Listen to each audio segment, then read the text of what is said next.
नमस्कार मंडळी, अपर्णाज किचनमध्ये तुम्हा सर्वांचा खूप खूप मनापासून स्वागत आणि आनंदाने स्वागत. कारण काय आहे, आज मी थ्री सिस्टर टूरवरनं अगदी व्यवस्थित परत आली. माझी टूर इतकी सुंदर झाली आहे, त्याचेही मी व्हिडिओ करणारच आहे. नवी एनर्जी घेऊन तिथलं स्पेशल फूड काय आहे, तिथलं माझं शॉपिंग काय आहे, हे सगळं तुम्हाला मी दाखवणार आहे हळूहळू.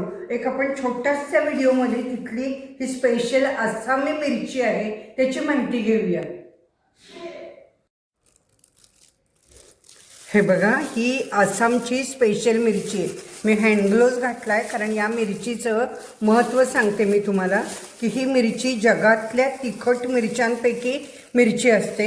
ही अशी दिसायला एकदम लाल फुलासारखी दिसते, पण ही सुवासिक असते. बघा, ही अतिशय छान अशी चवीला मिरची आहे, पण ही खूप तिखट आहे. त्यामुळे आपल्याला आता आपण चटका किंवा चटणी म्हणतो आपण, तशी चटणी करणार आहे मी कैरी घालून.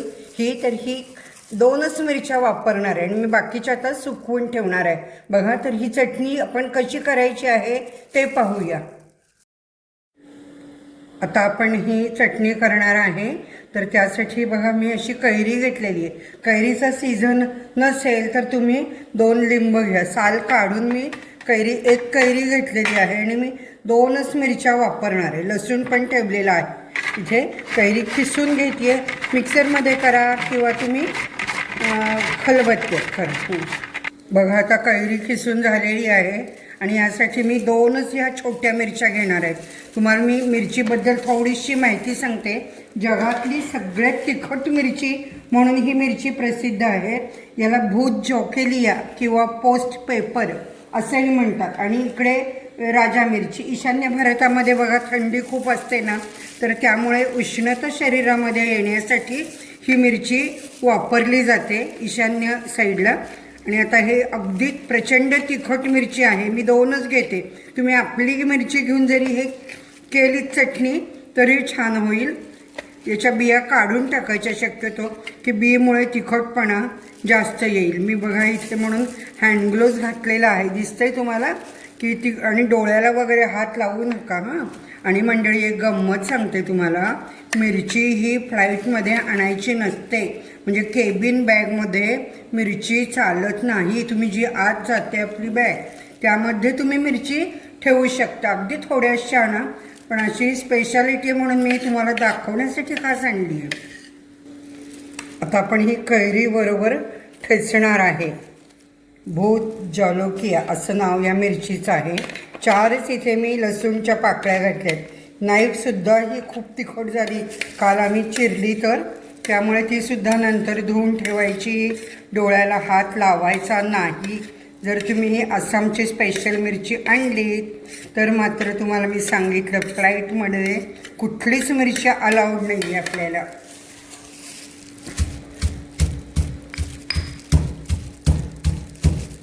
मिक्सरवरही करू शकता. याला वास खूप छान आहे, सुगंध म्हणतो ना आपण, प्रत्येक मिरचीचा बघा वास वेगळा असतो.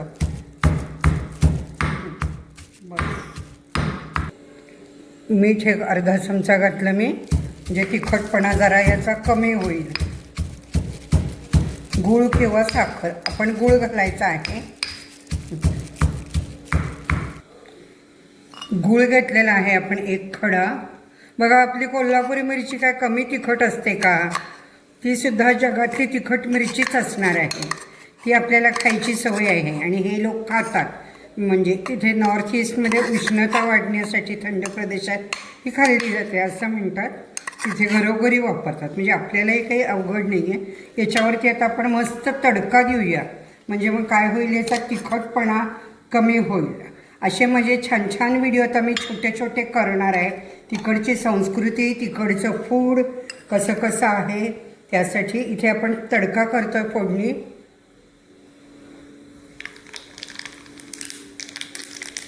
मोहरी जिरं मी घालत नाही, मला मिरचीचा वासच हा अपेक्षित आहे. आणि हिंग, यामुळे काय होईल, थोडं त्याचा तिखटपणा कमी होईल.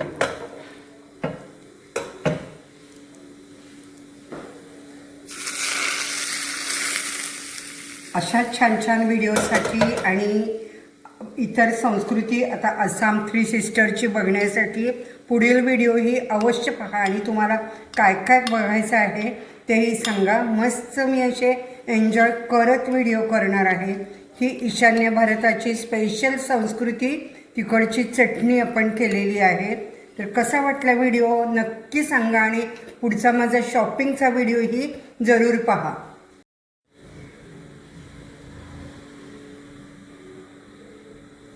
आसामची मिरची स्पेशल बंद.